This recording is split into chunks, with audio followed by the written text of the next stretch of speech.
সরকারি চাকরিতে আবেদনের বয়সীমা ৩৫ বছর করার দাবিতে প্রধান উপদেষ্টা বাসভবন যমুনার সামনে সড়ক অবরোধ করেছিলেন আন্দোলনকারীরা। এই মুহূর্তে সন্ধ্যায় প্রধান উপদেষ্টা কার্যালয়ে বৈঠক শেষে তারা সংবাদ সম্মেলন করছেন, সাংবাদিকদের কাছে ব্রিফিং করছেন। আমরা এখন সরাসরি চলে যাচ্ছি সেখানে। এই বিষয়টি সুরাহা করা, তো আগামীকালকে আমরা বসবো। আমাদের যে দাবি, আপনাদের যে দাবি, সবার দাবি, তো একটাই দাবি, ন্যূনতম 35 শর্ত সাপেক্ষে উন্মুক্ত। এই বিষয়টি নিয়ে আগামীকালকে আমরা সবাই আপনাদের পক্ষ থেকে আমাদের একটা প্রতিনিধি টিম, আপনারা যাদেরকে সিলেক্ট করে দিবেন, তারাই আমরা ডক্টর আব্দুল মুহিত স্যারের সাথে আমরা আগামীকালকে বসবো। ঠিক আছে, দাবি বাস্তবায়নের জন্য একটা বিষয় আবার ক্লিয়ার করছি, আলোচনার জন্য না, আমরা আলোচনা অনেক করেছি, দাবি বাস্তবায়নের জন্য আমরা আগামীকালকে বসবো। ধন্যবাদ জানাচ্ছি আমার সহযোদ্ধাদেরকে, ধন্যবাদ জানাচ্ছি নিরাপত্তার দায়িত্বে যারা আছেন প্রশাসনিকভাবে, ধন্যবাদ জানাচ্ছি সাংবাদিকদেরকে। দ্বিতীয় যে বিষয়টি আমাদের যেহেতু আন্দোলন সকাল থেকে চলমান,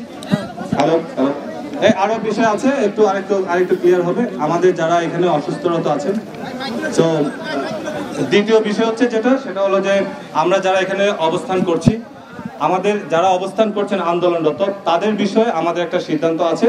সেই সিদ্ধান্তটা আমাদের সাদ ভাই জানাবেন। ওকে, সাদ ভাই। আন্দোলন করছেন তাদের সবার প্রতি আমি কৃতজ্ঞ। আপনাদের অনেক পরিশ্রমের ফলে আমরা একটা আলোচনা টেবিলে বসতে পারছি। আপনারা জানেন দীর্ঘ 12 বছর ধরে আন্দোলন করার পরে আমরা কখনো এরকম একটা সুস্থ পরিবেশের মাধ্যমে আলোচনা টেবিলে বসতে পারি নাই। আমি এই জন্য ধন্যবাদ জানাই দুজন তরুণ উপদেষ্টা আসিফ এবং নাইককে, যারা আমাদের সাথে দীর্ঘ 1.5 থেকে 2 ঘন্টা সময় দিয়ে আমাদের সাথে কথা বলেছেন এবং আমরা আমাদের যৌক্তিকতাগুলো তুলে ধরেছি, তাদের সাথে আমরা বিভিন্ন বিষয়ে কথা বলেছি, তাদের প্রশ্নগুলো আমরা উত্তর করেছি এবং এক পর্যায়ে আমি আসিফকে প্রশ্ন করছিলাম যে আপনি কি মনে করেন যে আমাদের আন্দোলনটা যৌক্তিক বা অযৌক্তিক, এবং আমি বলেছিলাম যে যদি আপনি বলেন যে আমাদের আন্দোলনটা অযৌক্তিক, আমি সাথে আন্দোলন করবো না। আসিফ আমাদের আন্দোলনটা যৌক্তিক বা অযৌক্তিক সম্পর্কে কোনো মতামত দেয় নাই, তার মানে আমি ধরে নিচ্ছি তিনি আমাদের আন্দোলনটাকে অযৌক্তিক ভাবছেন না।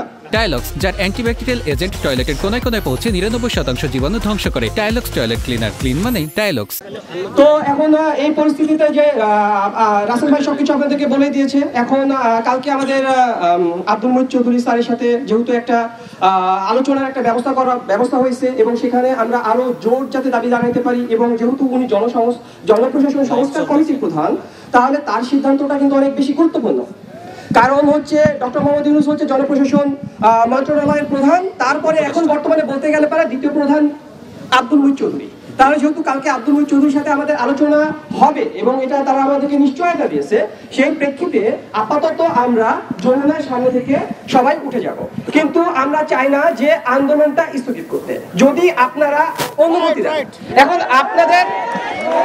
আপনাদের সারার উপর ডিপেন্ড করবে যে আমরা কি আন্দোলন করব, কিন্তু প্রশাসন যমুনার সামনে এভাবে বসে থেকে আমরা আন্দোলন করতে পারি না।